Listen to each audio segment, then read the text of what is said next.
45년생입니다. 이 1920년대생이 우리나라에서 저는 가장 위대한 세대고 가장 고생한 세대라고 생각합니다.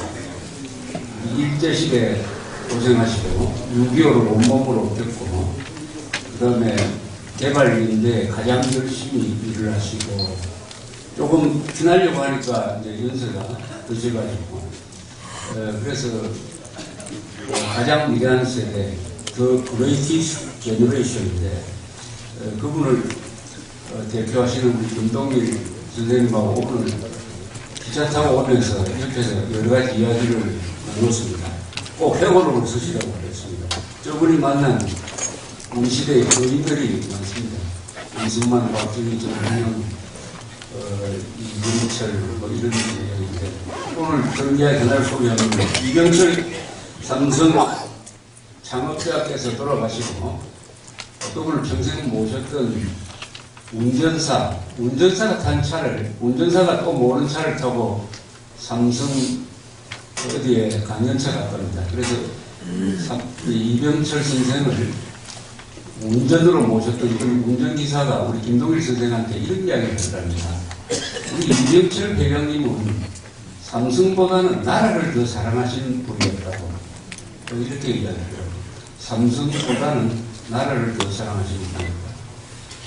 제가 1984년 초에 우리 서울 선생을 모시고 가서 이병철 선생 인터뷰를 했는데 이병철 회장이 그때 반도체를 시작을 해가지고 아주 바쁘실 때였어요. 그때 벌써 연세가 70세 초반인데 이분이 이렇게 이야기했습니다. 자기는 부하직은 모아놓고 항상 강조하는 것이 어떤 일을 하다가 삼성의 이해관계와 국가 이해관계가 충돌하면 반드시 국가가 유리한 쪽으로 일을 하라. 이렇게 지시를 한다고 해요. 그래서 그분의 모토 중에 하나가 사업 보국입니다.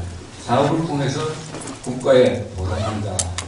저는 그게 뭐 잘은 아니겠느냐라고 했는데 오늘 말씀 들어보니까 이게 객관적으로 진실이었으니 증명되는 것 같았습니다. 오늘이 사실은 요새 세월호 사건 때문에 많은 집회가 중지되거나 또 취소되고 연기되는 경우가 많습니다.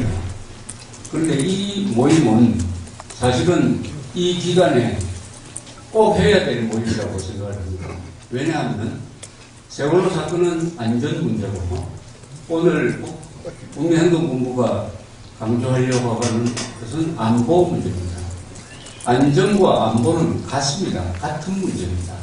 안전은 개인의 문제 또는 뭐 선박이나 교통기관의 문제 이런 구체적 문제이고 그러니까 개인의 안전을 주로 보는 것이 안전 문제고 안보는 공동체의 안전이죠.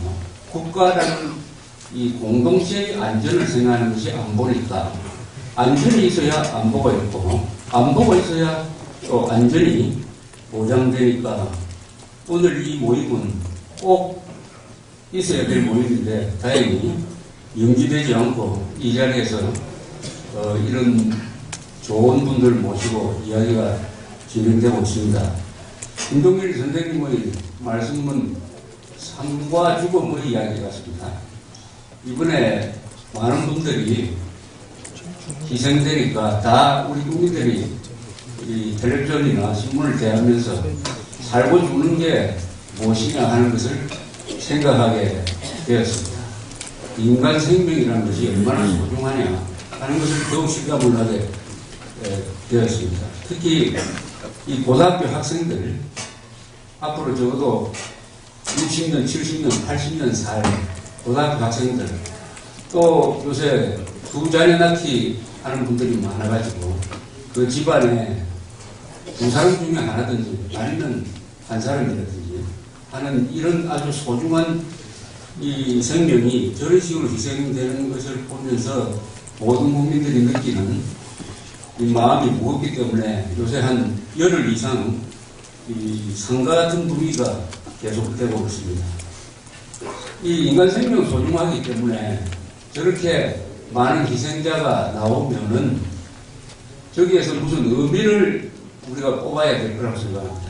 헛되지 않게 산 사람의 책임이 뭐냐면 이 돌아가신 분들, 희생된 분들, 또는 실종된 사람들의 그 고통이 헛되지 않게 만드는 거라고 생각합니다. 대신 살아줄 수는 없죠. 헛되게 만드는 것, 헛되지 않게 만드는 것. 이 뭐겠느냐, 무엇이겠느냐 하는 그런 고민을 살아있는 사람들이 해야 할 때라고 생각합니다. 우리 대충 요새 정부의 방침은 안전관계에 대한 점검을 전 국가적으로 해가지고 이런 사고가 일어나지 않도록 여러 분야에서 완전한 마스터 플랜을 한번 만들어 보자고 국정 방향을 정한 것은 아주 정확한 지침이라고 생각을 합니다. 예컨대 저부터 제가 17층에서 근무를 하고 있는데 저는 한 번도 민방위 훈련을 할 때 비상구를 통해서 1층으로 내려가 본 적이 없어요. 또 민방위 훈련을 할 때 대피해 본 적도 없습니다. 그냥 길거리에서 서 있었던 적이 있어요. 그래서 이번 세월호 참사가 그렇게 희생자가 많은 것도 훈련이 되어 있지 않았다. 선원들, 그리고 훈련되어 있지 않았다.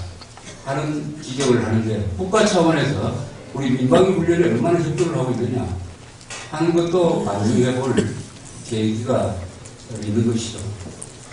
제가 기자생활 40몇 년 하면서 특히 부산에서 기자생활을 시작했기 때문에 해난사고라든지 뭐 비행기 추락사고 이런 것을 많이 취재를 해 보았습니다. 그런데 하나 공통점이 있습니다. 저런 해난사고, 비행기 추락사고는 보면은 절대로 하나의 이유로 떨어지지 않습니다. 이유가 복잡해요. 그 복잡한 것이 하나로 연결이 될 때 복잡한 여러 가지 문제점들이 우연한 기회에 하나로 연결이 될 때 사고가 납니다. 하나로 연결될 때 비행기가 떨어져요. 그래서 많은 사람들이 협력해야 비행기가 떨어진다는 그런 이야기도 합니다. 이번 사고를 보면은 복합적입니다. 첫째는 이 배가 절대로 정축을 해서는 안 될 때예요. 그런데 200몇 명을 더 싣기 위해서 한 층을 더 올렸습니다. 그만큼 무게중심이 올라가죠. 배라는 것은 유조선이 가장 안전합니다. 기름을 실으면 선체에 한 20m가 물속으로 들어가서 반잠수함이 되어버리고 그러면은 태풍 속으로도 그냥 들어가도 끄떡하지 않습니다. 그 가운데서도 탁구를 칩니다. 당구를 쳐요. 왜냐 무게중심이 아래에 있기 때문에. 그러나 이 크루즈선이라든지 여기에서는 무게중심이 위에 가니까 여기에다가 한 층을 더 만들면 안 되죠. 이것은 허가를 안 했어야 됐습니다. 어떻게 허가를 했느냐 하는 것은 이번에 수사 대상이겠죠. 두 번째는 화물을 너무 많이 실었습니다. 이 절대로 넘기지 않을 양이 있죠. 과적을 했습니다. 과적을 한다다가 제대로 묵지를 안 했어요. 이 배에 물건을 실을 때는 반드시 균형을 맞춰야 됩니다. 좌우, 전부 균형을 맞춰가지고 공평하게 실어야지 어느 쪽으로 무게가 쏠리면 큰일 납니다. 그 다음에 제대로 묶어야 돼요. 특히 컨테이너 같은 것은 선체와 완전히 연결시켜서 배가 20도, 30도 기울어도 이탈되지 않도록 하는 여러 가지 규정이 있습니다.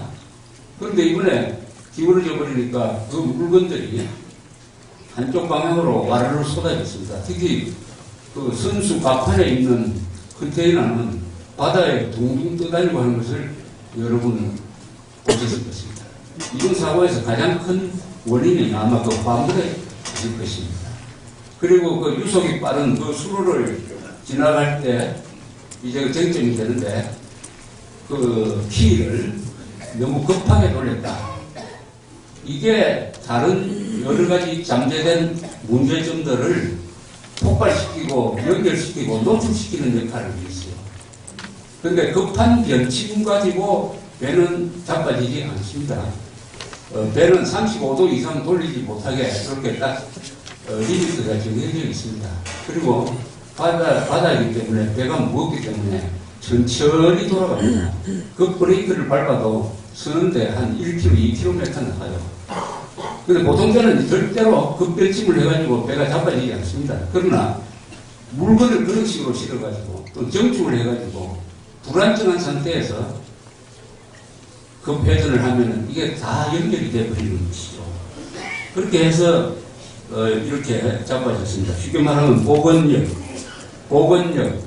무게중심 이 부분에서 문제가 생겼습니다. 그 다음에 선원들이 제일 먼저 도망갔다. 지휘체제가 붕괴가 되어버렸습니다. 위기에 처하면은 조직이든 국가든 위기에 처하면은 살아나는 방법이 딱 하나 있어요. 그것은 지휘체제가 살아있어야 됩니다. 지휘체제가 살아있으면 그 조직이나 그 기습을 받은 군대나 국가가 절대로 무너지지 않습니다. 6.25 때 지휘체제가 살아있었어요. 바로 이승만 대통령, 우리 군대가 기습을 받고도 집단적으로 항복한 게 없습니다. 집단적으로 소대 단위로도 항복한 게 없어요. 우리는 기습을 받았음에도 불구하고 또 미국의 지원이 있었기 때문에 국가 지휘체제가 살아있었기 때문에 많은 희생을 각오했지만은 대한민국은 넘어가지 않았어요. 그런데 이 세월호에서는 선장 이하 선원들이 먼저 탈출을 했기 때문에 지휘체제가 전혀 없었던 것은 아니에요. 거기 용감한 사람들, 용감한 교사, 용감한 승무원들이 나름대로 했지만은 그 영향은 아주 제한적이었습니다. 지휘체제가 붕괴되었다. 보건력이 무너져버렸다. 이것이 대한민국에 딱 그대로 적용될 수 있는 것이라고 생각합니다. 대한민국은 지금 보건력이 있는 나라입니다.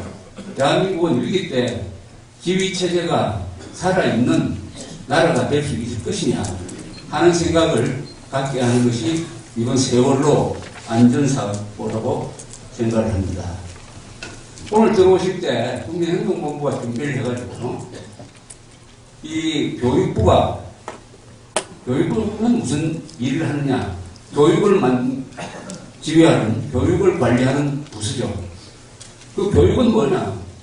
국가교육은 국가 정체성, 자유민주주의 체제에 대한 신념, 도덕성, 희생정신, 국민으로서의 의무, 이런 것을 가르치는 것이 교육부의 교육입니다.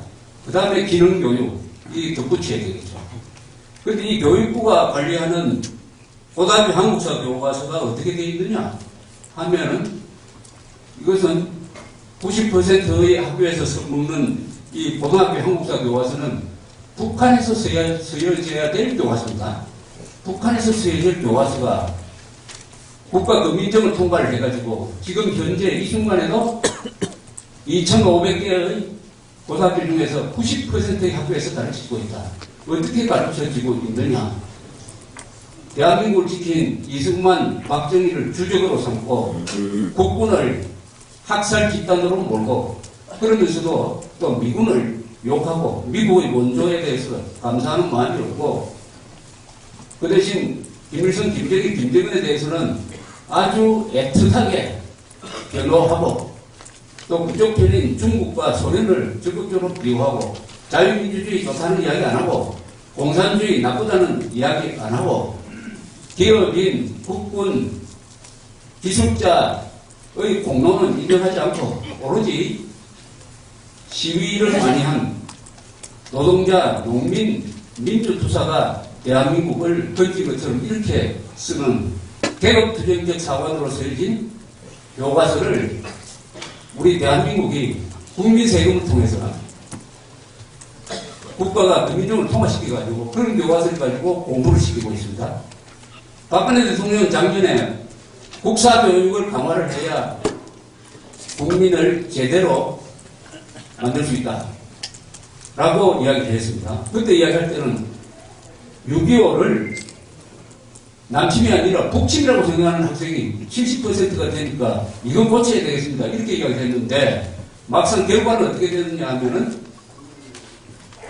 좌경 국사교육 강화로 되고 말았습니다. 좌경적 반대한민국적 국사교육 강화로 바꿔치기라고 소매치기 당해버렸어요. 완전히 박근혜 대통령이 당해버렸습니다. 누구한테 당했느냐? 교육부 공무원들한테 당하고 서남수 교육부 장관한테 당해버렸습니다. 오른쪽으로 가라고 하니까 지금 왼쪽으로 가고 있어요. 그런데도 박근혜 대통령이 왜 침묵하고 있는지, 여기에 답답한 나머지 국민행동본부가 이것은 감사 청구를 해야 된다. 감사원이 나서가지고 여기서 바로 잡아야 된다. 왜냐? 헌법에도 받지 않고 사실에도 받지 않고 공정성도 보장되지 않은 이 교과서를 어떻게 국가교과서를 채택했는지 그 과정에 대해서 장관 이하 공무원들이 무슨 잘못을 저질렀는지를 조사해야 된다는 지금 감사 청구, 국민감사 청구 서명을 받고 있는데, 이런 것이 바로 여기 계신 분들이 대한민국 호가 침몰되고 전복되지 않도록 만드는 여러분들이 구체적 애국 활동인 것입니다. 그래서 여러분들은 대한민국 호가 뒤집어지지 않게, 세월호처럼 뒤집어지지 않게 하는 활동을 지금 하고 계시니까 여기 오늘 참석하신 분들, 거기 서명하신 분들은 아주 자랑스러운 대한민국 국민이라고 확신합니다. 그래서 이런 것이 지금 대한민국 안에 눈에 보이지 않지만 혹시 불행하게도 대한민국이 세월호처럼 전복이 되겠다. 그럼 뒤늦게 왜 대한민국이 전복했느냐 하고 나중에 그 이유를 꼽아볼 때 몇 가지가 있을 것입니다. 종북 세력을 키웠다. 통합진보당을 해산하지 못했다.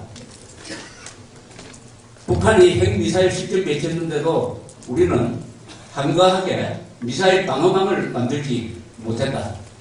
테러 방지법을 제대로 위반하지 못했다.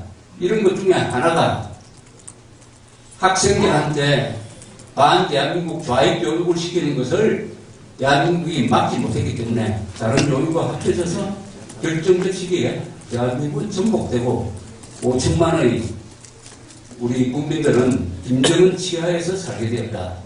이렇게 반성문을 써야 될지 모릅니다. 그것을 막는 것은 지금 미리미리 우리의 주변에 있는 이 불안 요소를 점검을 해가지고 적극적 행동을 통해서 막아야 된다고 생각합니다. 그 중에 또 하나는 핵 문제죠. 핵 문제입니다. 핵 문제는 이제 어느 지경까지 왔느냐. 북한은 핵미사일을 실전 배치했다고 지금 보고 있습니다. 북한은 핵무기를 소형화하는 데 성공해가지고 그 사람들이 가지고 있는 약 1000기나 되는 스커드 미사일, 노동 미사일에 이미 붙였다. 북한이 20개 내지 40개의 핵폭탄을 가지고 있다. 이미 핵미사일 실전 배치를 막을 수는 없게 되었다라고 어떻게 보면 아주 패배주의적으로 이렇게 사실을 인정하는 쪽으로 가고 있습니다. 이렇게 정부가 나서서 솔직하게 인정을 할 수 없어요. 그러나 전문가들 사이에서는 그런 쪽으로 의견이 집약이 되고 있는데 저도 그게 사실이라고 생각합니다. 그 다음에 어떻게 하느냐. 김정은이가 오늘 밤에 발작을 해가지고 한국 미사일 방어망이 없으니까 안심하고 핵미사일 발사 단추를 누르면은 10분 만에 서울에서 핵폭탄이 폭발합니다. 아마 대전에서 폭발하려면 한 15분쯤 걸리겠죠. 막을 방법이 하나도 없습니다. 미국도 없고 한국도 없고 앞으로 당분간 그런 기술은 개발되지 않습니다. 우리는 뭘 믿고 버티고 있느냐 이렇게 생각합니다. 설마, 여기 또 설마가 나옵니다. 이번 사고에서 설마 괜찮아 아닙니까? 설마 괜찮아. 설마지. 사실은 세월호 성장도 설마 했을 겁니다. 이렇게 날씨가 좋은데 이번 사고의 가장 큰 특징은 날씨가 좋은 파도가 하나도 일지 않는 데서 배가 넘어졌다는 사실입니다. 이렇게 얼마나 대한민국 평안합니까? 그러나 무슨 계기가 있어가지고 여러 가지 문제가 종합될 때는 이런 평화로운 대한민국이 한 방에 가는 수가 있다. 그 한 방은 행복이죠. 그래서 이렇게 생각합니다. 미국이 지키고 있는데 김정은이가 지죽을지 하겠느냐 이렇게 이야기합니다. 그 예상이 틀릴 수가 있습니다. 발작할 수가 있어요. 그걸 오판할 수가 있습니다. 김정은은 내가 핵을 써도 미국이 핵으로 반박을 보복을 못할 것이다. 왜냐? 내가 핵을 쓰면은 5분 안에 수도권이 사라져버리고 대한민국은 끝나버리는데 이미 죽은 대한민국을 살리기 위해서 미국이 평양에 핵미사일 쏘겠느냐? 핵미사일 쏘겠다고 하면 우리는 좋다. 로스앤젤레스를 핵으로 폭격하겠다. 라고 했을 때 미국의 의회 여론이 이미 대한민국 끝났는데 또 한반도에 핵무기 있어가지고 그 무슨 의미가 있느냐라고 반대할 가능성이 있지 않느냐. 그러니까 자신있다 이렇게 생각할 수 있어요. 그 다음 세 번째는 의도하지 않는 방향으로 핵전쟁이 일어날 수가 있습니다. 천안함 폭행 같은 거 잘못되어 일으키면은 김관진 장관이 약속했던 대로 우리는 보복을 해야 돼요. 보복한 다음에 북한이 핵무기 카드를 들고 나옵니다. 좋다. 우리는 부산은 아니더라도 뭐 어떤 지역을 딱 특정을 해가지고 그 도시를 핵 공격하겠다. 그 대신 족을 내세웁니다. 책임자 문책하라. 그리고 보상하라. 이런 식으로 딱 핵카드를 걸었을 때 한국이 어떻게 나오겠느냐. 이번 세월호 사건으로 약 실종자, 사망자를 합치면 302명입니다. 이거 가지고 한 몇월 동안 온 나라가 그게 집중되어 있습니다. 그런데 전쟁이라는 것은 전쟁이 나면 그 수준의 희생자가 나오는 게 아니에요. 3,000명, 3만 명, 30만 명, 300만 명도 죽을 수가 있습니다. 302명의 실종자 희생자 문제로 이렇게 언론이 무자비하게 정부만 공격하고 정부가 혼란에 빠졌는데 과연 이런 대한민국이 전쟁 수행 능력이 있느냐? 3,000명, 3만 명이 죽을 때 결사항전할 의지가 있느냐 하는 데 대해서 김정은이가 아마 유심하게 살펴볼 겁니다. 이것도 다 핵무기에 의한 핵전쟁이 한국에서 일어날 수 있는 상황을 예견해 볼 수 있는 것입니다. 그래서 우리가 설마 하면서 지금 안심하고 살 수 있는 그런 환경이 아니에요.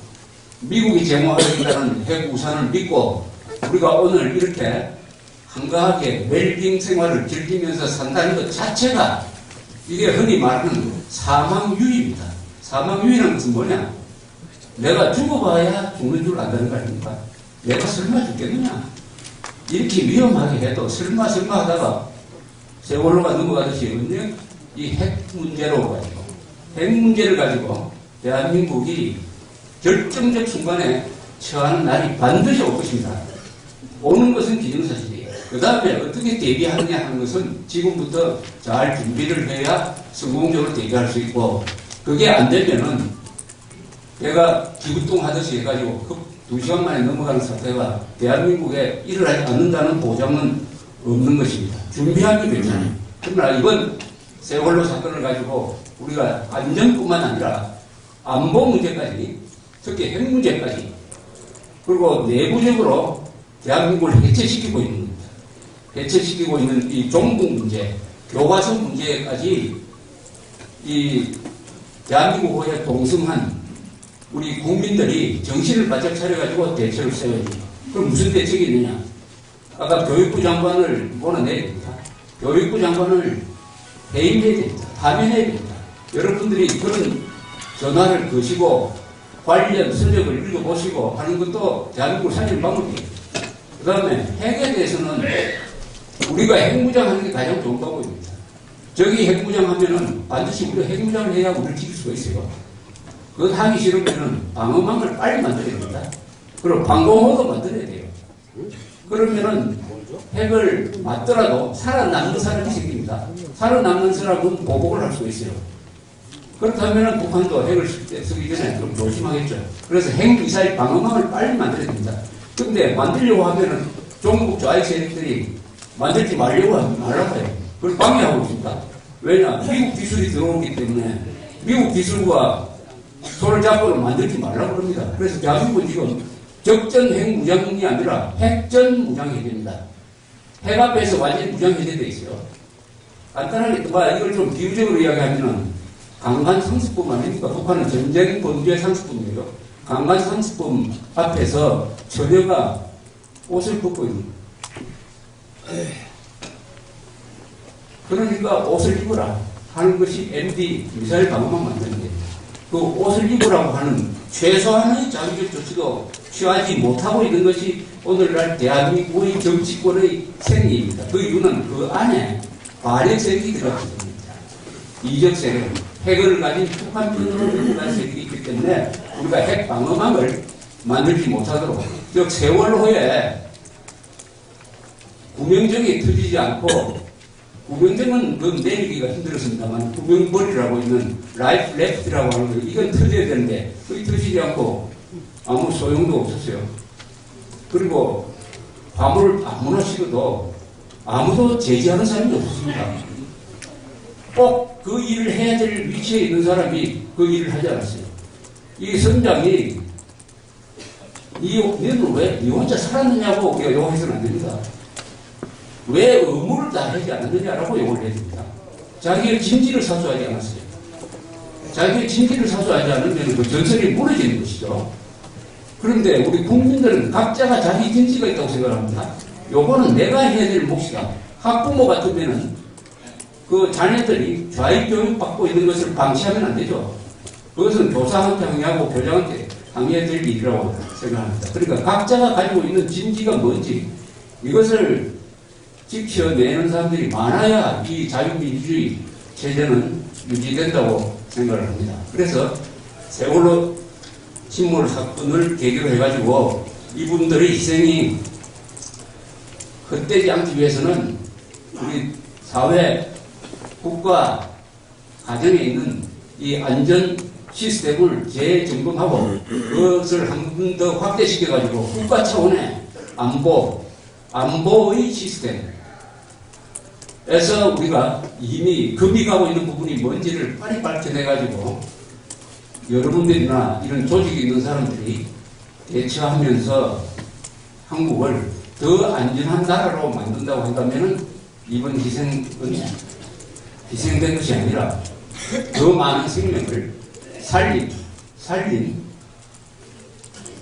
살린 일이 되어가지고 그것이 저분들의 희생자들의 명복을 비는 또 살아있는 사람들이 해야 될 의무라고 생각합니다. 감사합니다.